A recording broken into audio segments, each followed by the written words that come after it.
Welcome back! Today we're going to talk about grading the Edmonton Oilers during the pause. Now before we get started, I just want to ask you to please like, subscribe, hit that notification bell, which will alert you when my next video comes out, which will be about the Detroit Red Wings. I'm sorry, I can't help smiling when I say that club's name. Now the last team I graded was the Florida Panthers over there. I'm obviously grading these teams in reverse alphabetical order. And I'll throw up a few links to some of the clubs I've done just recently up top over there. You can also find them on my playlist, though. So yeah, let's talk about the Oil. They're good. They're good. They hired a new GM. He hired a new coach. They made a few little tweaks here and there in the lineup because Ken Holland was a little bit handcuffed. With what he had, and Dave Tippet's kind of done the rest. He's given this team, the new coach, a little bit of swagger, some confidence even, some fight back. Now, Ken Holland was a bit, one could say I was a little speculative about how well he would do because the last 6-7 years, the Red Wings, some of those contracts, but he's done a decent job so far, hasn't he? And then Dave Tippett, he's a good coach, but he hadn't coached in a few years. He'd always been known for making the most of, the least amount of talent in a lineup, especially being a defensive specialist the way he is. And he's worked marvels with this team so far. Now, when it comes to GM Ken Holland and one of his first key trades there was, of course, the Milan Lucic contract, getting rid of that for James Neal, mind you. But James Neal has, for the most part, had a big bounce back season with them. Then he was kind of forced to trade John Marino, a right-shot defenseman, prospect who didn't want to sign with the team, was going to go to free agency anyway. He got a 6th-round pick for it, but he's done so well in Pittsburgh in 56 games in his first NHL season. He's got 6 goals, 26 points, plus 17. Wow, that stings a little bit. But it's okay. They're still doing all right. He then went and at the draft deadline and traded for Tyler Ennis from the Ottawa Senators. Good depth forward pickup. Then got Mike Greene from the Red Wings, as a fill-in for injuries and stuff. Good veteran. Good pickup there for next to nothing. And, of course, he picked up Andreas Anastasiou from Detroit as well. Not bad for a couple round picks in Sam Gagner. Great. So, when it comes to their season so far, they started off actually really well. Did a belly flop in December. But then did something no other Oiler team has done in some years now. They bounced back, and they played relatively well ever since then. So yeah, when it comes to their record, now they actually lost their last game before the pause, and were 5-3-2 in their last 10. But they sit second in the Pacific right now with 83 points, just 3 points behind the Vegas Golden Knights, and 4 points ahead of the third place Calgary Flames. Hey, bravo! You got to give it to him there, man. Now, before I hit you up with some stats, the Hockey News ranked their prospect pool 22nd in the league. And I thought this was interesting because of their top 10 prospects, 6 of them are defensemen. So, which is one of the weaknesses of this team besides, depth wingers. And there's some good news there as well. A couple of them even played for the team. Now, that aside for a second, let's talk about what Dave Tippett, the new coach, has done with this team. Their power play is first, which is kind of always good anyways, especially with Draisaitl, McDavid, Nugent Hopkins. Yeah, their penalty kill, though, was second last in the league last season. It's now second in the league. Blah. Wow. Wins. They're now 10th. Points, 9th. Goals for, 11th. Goals against, 21st. Face-off win percentage, they're 23rd in the league, 49% there. Shots against, 20th in the league. Shots for, 29th. Yeah. Now, a couple of points here. Draisaitl and McDavid, you should know, lead the league in points in that order. Draisaitl's actually played 7 more games than McJesus, but actually has 13 more points. Huh. Wow. Just like the Scotch commercial. Now, commercial, not commercial. What? Now, Nugent Hopkins is the next player on Edmonton on the NHL leaderboard. He ranks at number 36, in the number 36 spot. English is just running away from me as this video moves on, isn't it? Now, the injuries. The only lingering they have at the moment is Joachim Nygaard. He's still on the LTIR with an upper body injury that he suffered in late January. Mike Greene looks to be back and recovered from a sprained MCL that he had in late February, so that's good news. And let's move on. Let's talk about some of their players now, starting with the goaltenders. Starting with Mikko Koskinen, who's surprisingly having a decent season. 38 games, .917 save percentage. Whew, okay. Then there's Mike Smith, who they picked up. Now, I'm going to jump back to Koskinen here for a second. Remember, he's got 2 more years left on his contract at $4.5 million. We'll see where this goes. He's 31, but he'll be 32 in July. I digress. Mike Smith. They only signed him for one season, $3.750 million. He is Gandalf. He's 38 years old. But at least he just turned 38 in March. Now, in 39 games this season so far, he's got a .902 save percentage. Maybe he'll show up in the playoffs again and have a much better second season. Speaking of which, last season in the playoffs, he was a .917. Yeah, he basically carried that Calgary team. Otherwise, they wouldn't have even made it 5 games, I don't think. But then you compare it to his save percentage last season during the season in 42 games, .898. Now, let's talk about the defensemen and their top 3 point getters. Oscar Klefbom leads the team in points on D. He's left shot D, 26 years old, in 62 games, 5 goals, 34 points, -17. Which is the worst of any defenseman. And his average ice time is 25-25. So you got to give the guy a little bit of a break because he's 5th in the entire league in ice time, just behind Shabbat, Doughty, Yossi, and Letang. Now, second on this point list is left shot defender Darnell Nurse, 24 years old, 71 games. He just upped with a 2-year contract, by the way. Has 5 goals, 33 points. He's a -2, not bad, and averages 23-27 a game. Third on this list is Ethan Bear. Right shot defender is really impressed. 22 years old, plays all 71 games, 5 goals, 21 points. Not bad, -4, averages 21-58 a game. Mind you, this defense does lack some offense.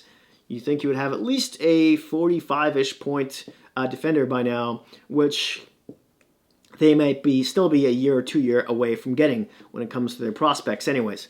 Now, the power play for defensemen, Klefbom plays the first unit, Nurse plays the second, sometimes with Bear. On the penalty kill, Larson and Klefbom are on the first unit. On the second are Nurse and Bear. And yeah, so let's touch on a few other defensemen really quickly here. I wanted to jump back to Ethan Bear, who actually didn't play with the Oilers last season. He played it all in the AHL in 52 games there. He had 31 points and was a +14. So it really helped him just sticking around there for most of the season. But he did play 2017 and 18 with the Oilers. In 18 games, though, he had 5 points, -11. So spending all the year in the AHL last season really helped him and prepare him for what he's doing so far now. I also wanted to touch on Mike Greene very quickly, who they got from the Detroit Red Wings, 34 years old, turning 35 in October. He'll be a UFA after the season. Maybe Holland signs him to a super cheap contract, as a deep number 7 defenseman or something. Now, he's only played 2 games for the Oilers. As I mentioned, he got injured. No points, -2.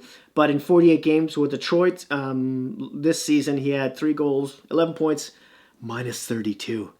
And that isn't even nearly the worst on the team. Oh, boy.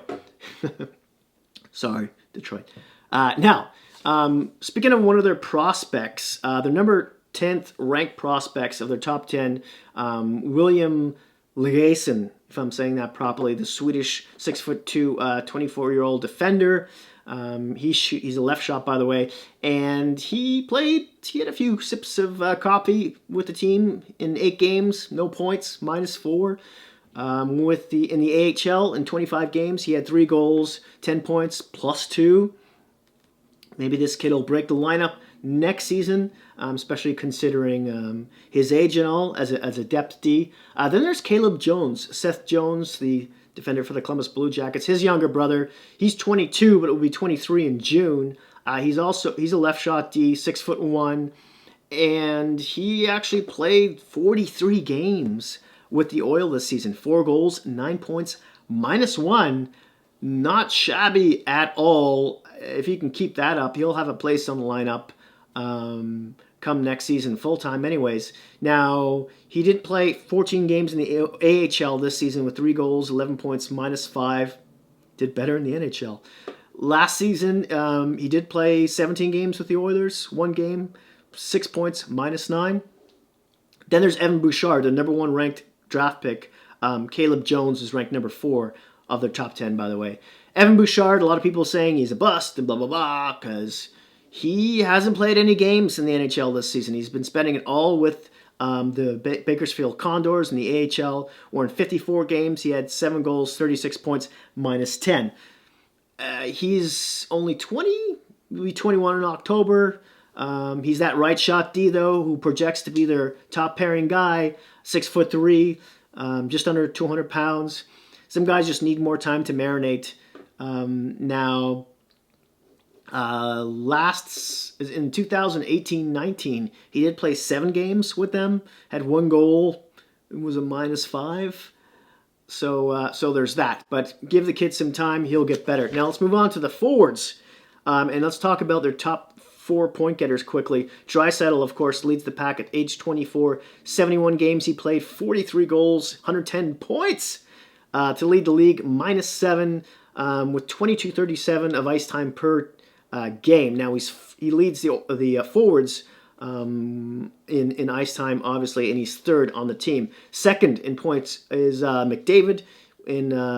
He's 23 years old, 64 games. He had 34 goals, 97 points, -6, averages 21.52 a game. Then there's the Nugent Hopkins. And he's 26 years old and 65 games. He's got 22 goals, 61 points, +1, averaging 20.28 per game. And then 4th on their point list is Cassian, 29 years old. He just upped with a 2-year contract, 2 or 3 years.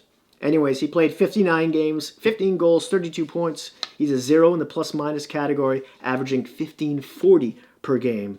Now, when it comes to the special teams, Draisaitl and Nugent Hopkins actually play on the 2nd penalty kill. And they also play on the first power play, obviously, with McDavid and then Chiasson thrown in there at times as well. Now, the players I wanted to just briefly touch on here, starting with James Neal, coming off the trade from Calgary. In 55 games, 19 goals, 31 points, -20 though. I think that's at least the worst of all forwards. Might be the worst on the team. I think he's the worst on the team. I mean, he plays around 15 or so minutes a game. He's been moved up and down the lineup. But hey, at least they're getting much more of their money's worth than in Edmonton Calgary did last season. Then there's Andres Anastasiou, who will be UFA after this season. He was making $3 million. He, in 9 games, 1 goal, 2 points, -1. Okay. In 46 games with the Red Wings, he had 10 goals, 24 points, -45. Yikes. Yeah. Told you there was worse. Possibly, might they get something better, get a better contract at him for next season? We'll see. The last good season he had, or his career year, was 2018-19. Yeah, where in 76 games, he had 30 goals, 54 points. So there's that. Tyler Ennis, the depth player they got from the Ottawa Senators. Signed for cheap. He might ask for a little bit more than $800,000 if they want to keep him after this season. But in 9 games, he's had 2 goals, 4 points, -1. Not bad. In 61 games with the Senators, he had 14 goals, 33 points, -5. Then there's Yamamoto, who's just kind of exploded this year, hasn't he? In 27 games, 11 goals, 26 points. Wow. +17. Now, he also played in the AHL for 23 games, 8 goals, 16 points, -7. And then, he played the last couple seasons for the Oilers, for a few cups of coffee here and there, maybe a jug of coffee, and didn't do too much. So he took a major step this season. And lastly, I wanted to touch on Tyler Benson, who's ranked number 6th in the prospect pool, top 10. He's a left winger, 6 foot, 22 years old, and he actually played 7 games, had 1 point, -1. But 47 games with the Condors in the AHL, 9 goals, 36 points, -10. Maybe he'll need a little bit more marinating as well. How do I grade this team? I'll give them a B, solid B, maybe even a B+. I did not think they'd be in the playoffs, I got to tell you. I didn't have this much confidence in the new GM and the new coach, but they proved me wrong. As always, I would love to hear how you would grade this team in the comment section down below, especially you Oilers fans. And that's it, that's all. Thank you again so much for your support. I really appreciate it. Please don't forget to hit like and subscribe. And hey, stay safe in this crazy world we're in right now. And if you can, stay at home. Thanks again. See you soon.